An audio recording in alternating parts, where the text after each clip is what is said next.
You use muscles every day to do activities. This woman is using muscles to breathe, circulate blood, and move her hand to take notes. Your cardiac and smooth muscle tissues are involuntary. You do not consciously control their actions. Skeletal muscle works under voluntary control. Skeletal muscles are composed of bundles of muscle fibers. Muscle fibers are long cylindrical cells containing several nuclei. Muscles will contract or relax when they receive signals from the nervous system. A neuromuscular junction is the site of the signal exchange. This is where the synaptic bulb of an axon terminal and muscle fiber connect. Muscle fibers are composed of many myofibrils. A myofibril contains contractile units called sarcomeres. Sarcomeres run adjacent to one another down the length of the myofibril. Each sarcomere consists of alternating thick and thin protein filaments, giving skeletal muscle its striated appearance. The muscle contracts when these filaments slide past each other. The thick filaments are myosin, which are anchored at the center of the sarcomere, called the M line. The thin filaments are composed of the protein actin, which are anchored to the Z lines on the outer edges of the sarcomere. Because the actin filaments are anchored to the Z lines, the sarcomere shortens from both sides when actin filaments slide along the myosin filaments. Although the action between the filaments is described as sliding, the myosin filament actually pulls the actin along its length. The cross bridges of the myosin filaments attach to the actin filaments and exert force on them to move. This action is known as the sliding filament mechanism of muscle contraction.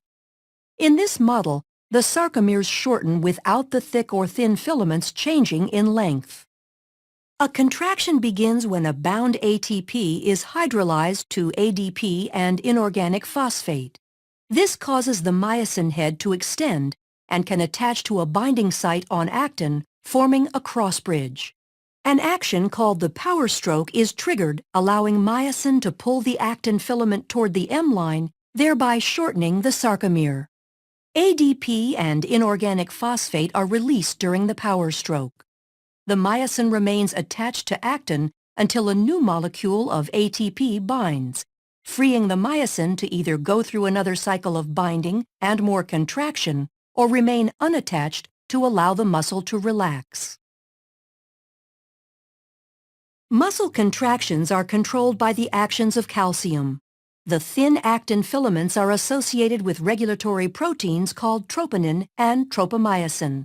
When a muscle is relaxed, tropomyosin blocks the cross-bridge binding sites on actin.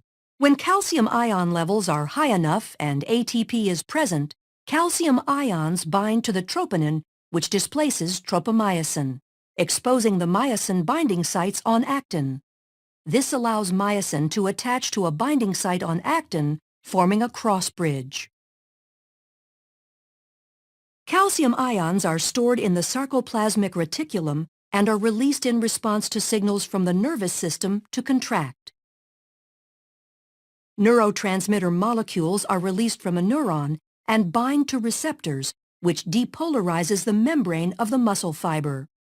The electrical impulse travels down the T-tubules and opens calcium stores. Calcium ions flow to the myofibrils where they trigger a muscle contraction. As the actin and myosin slide along each other, the entire sarcomere shortens as the Z lines draw closer to the M line. As the sarcomeres in myofibrils contract, the entire muscle fiber will shorten. When muscle fibers contract in unison, a muscle can produce enough force to move the body, allowing you to take notes.